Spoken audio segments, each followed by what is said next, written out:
Je vous ai compris. C'est toujours cool d'apprendre de nouvelles choses et encore plus quand c'est de l'histoire. Alors voici 17 folles anecdotes plus ou moins connues que tu n'apprendras sûrement nulle part ailleurs. Dis-moi dans les commentaires combien tu en connaissais. Numéro 1. Le premier pharaon. Cléopâtre VII et son fils Ptolémée XV sont les derniers pharaons d'Égypte.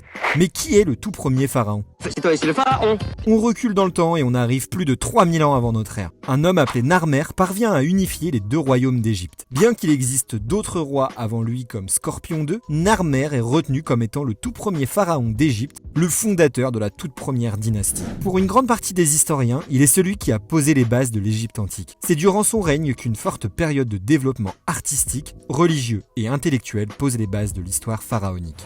Numéro 2. Le kidnapping de César.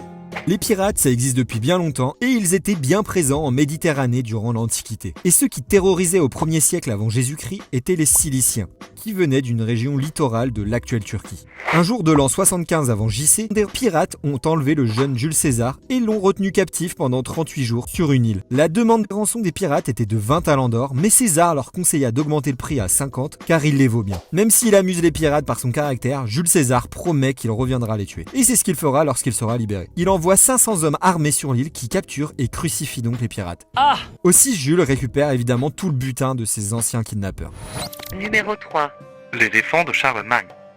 On retourne en juillet 802. Isaac le Juif, l'ambassadeur de l'empereur Charlemagne, revient avec des cadeaux de la part du calife Haroun ar-Rachid. Sauf qu'un des cadeaux est un peu spécial. C'est un éléphant blanc albinos ultra rare venant d'Asie qui s'appelle Abou Labas. Les éléphants blancs étaient vus comme des cadeaux inestimables et on les pensait d'origine divine. Et c'est comme ça qu'Abou Labas aurait vécu à Aix-la-Chapelle. Charlemagne adorait cet éléphant et ne manquait pas une occasion de le montrer à ses invités. Il l'aurait même utilisé et monté durant sa guerre contre les Danois. Bon, évidemment, Abou Labas a du mal à s'adapter au climat européen, et en plus de ça, il n'était plus tout jeune lors de son arrivée vu qu'il avait environ 40 ans. L'éléphant serait donc mort d'une pneumonie après avoir nagé dans les eaux froides du Rhin, ou alors d'une crise cardiaque vers l'an 810. Numéro 4. La mort du roi Raoul. Le roi des Francs, Raoul, règne de 923 à 936. Il est connu pour avoir combattu puis fait la paix avec les Vikings qui finissent d'ailleurs par s'installer en Normandie. Le roi commence à tomber gravement malade durant l'automne 935. Son corps est en fait envahi de poux, de morpions et de puces. Il est atteint de pédiculose corporelle. La maladie lui donne des maux de tête, de la fièvre et pas mal de douleurs musculaires. Car oui, Raoul se fait mordre de partout par ces sales bêtes. Et Raoul meurt début janvier 936 près d'Auxerre après avoir attrapé une infection à cause de tous ses boutons. RIP Raoul. Numéro 5. La fausse Jeanne d'Arc. Tout commence en 1436 à la Grange aux Ormes où une femme se présente comme étant la fameuse Jeanne. Elle aurait échappé au bûcher de 1431 à Rouen et se cacherait depuis sous le nom de Claude. La rumeur se répand et pas mal de personnes disent la reconnaître, dont les frères de Jeanne. Et en plus de ça, Jeanne-Claude se voit offrir pas mal de cadeaux, donc de grosses sommes d'argent. Et avant la fin de l'année 1436, elle se retrouve mariée à un vieux seigneur chevalier, Robert des Armoises. Vers 1440, elle rencontre le roi Charles VII, le roi qui a reconquis le trône grâce à elle. Enfin, normalement. Car Jeanne des Armoises aurait préféré avouer son mensonge et sa trahison au roi. Claude ou Jeanne sera donc punie pour son crime en étant attachée et humiliée publiquement. Elle aurait fini sa vie au château de Jolny. Et si tu te demandes pourquoi des personnes disaient la reconnaître, eh bien on est au XVIe siècle, on n'a aucun portrait de Jeanne d'Arc, et le temps a passé et le simple fait qu'elle s'habille en homme aurait suffi à convaincre tout le monde. Bref, Jeanne d'Arc est bien morte sur le bûcher. Numéro 6. Le roi mort de faim. Pour cette anecdote, on reste justement avec Charles VII. Sur la fin de sa vie, le roi devient de plus en plus phobique, hystérique et angoissé à l'idée de mourir. À tel point qu'il se méfie de sa nourriture car il pense qu'on souhaite l'empoisonner. Mais ce qui l'amène au tombeau, c'est un abcès purulent dans sa bouche qui est mal soigné. Il souffre le martyre et arrête de manger. Et refuse tous ses médicaments car il ne veut pas finir empoisonné. Le roi devient donc squelettique. Charles VII meurt affamé et affaibli par son abcès en juillet 1461, après environ 39 ans de règne. Boum, Mr Bean, Louis XI devient roi de France. Numéro 7. Le pain à l'os.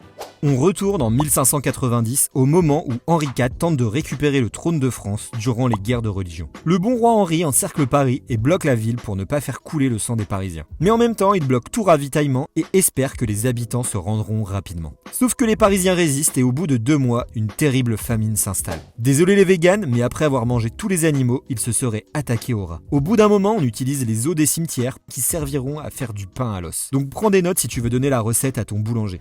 Il suffit suffit d'écraser en poudre les os et les mélanger avec de l'eau pour en faire une sorte de pâte. Puis tu fais cuire environ pendant 30 minutes. Bon, après, je te conseille pas de tester car tous ceux qui ont mangé le pain sont finalement morts. En conclusion, tout est bien qui finit bien et Henri IV autorise que l'on nourrisse les Parisiens et arrête le blocus de la ville. C'est un échec dans la reconquête du roi Henri.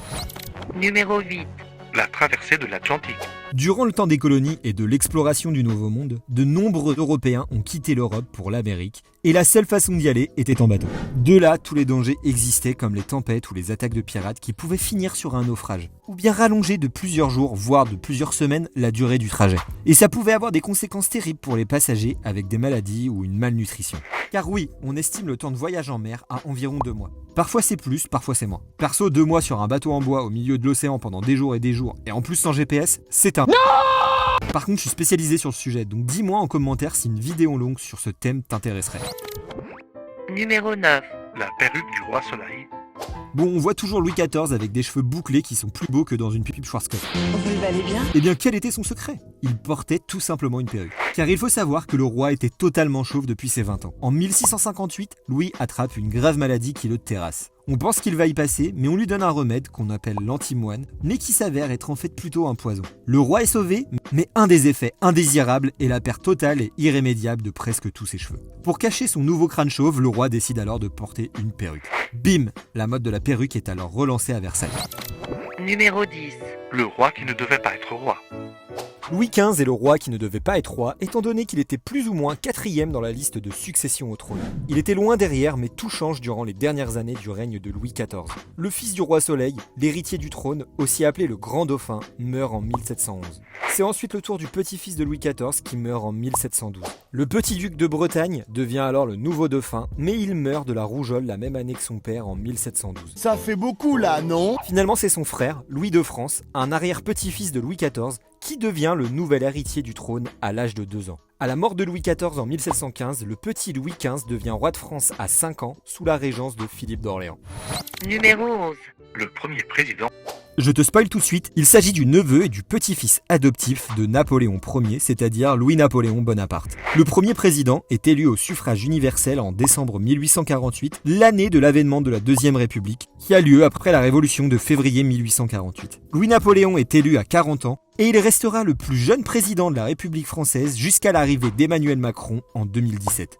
Parce que c'est notre projet! Bon, finalement, Bonaparte reste pas si longtemps président, vu qu'il fait un coup d'état en 1851, puis il se déclare empereur des Français à partir de 1852 jusqu'en 1870. C'est le fameux Napoléon III. Numéro 12. Le plus grand président des États-Unis.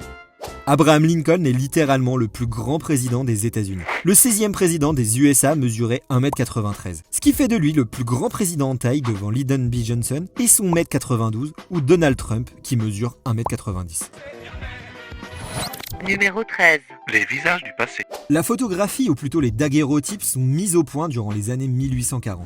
Ce n'est donc pas rare de voir des photos qui commencent à apparaître à cette époque, et encore plus lorsque ce sont des personnes importantes. Louis-Philippe Ier est d'ailleurs le premier chef d'État français à avoir été photographié. Ici, on a la dernière reine des Français, Marie-Amélie, la femme de Louis-Philippe. Évidemment, on a pas mal de photos de Napoléon III avec sa famille. Ici, une photo même de Napoléon III sur son lit de mort en 1873. Et une photo de son fils, Louis-Napoléon Bonaparte, parfois aussi appelé Napoléon IV. Et enfin, voici une photo de l'impératrice Eugénie, la dernière femme à avoir régné sur la France, qui meurt en 1920. On n'est d'ailleurs vraiment pas passé loin d'une photo du dernier roi de France, Charles X, qui meurt en 1836. Mais pour nous remonter le moral, voici des clichés du petit-fils de Charles X, le comte de Chambord, qui a bien failli devenir roi et qui est connu sous le nom de Henri V. Incrédible. Numéro 14. Le maire français de Los Angeles.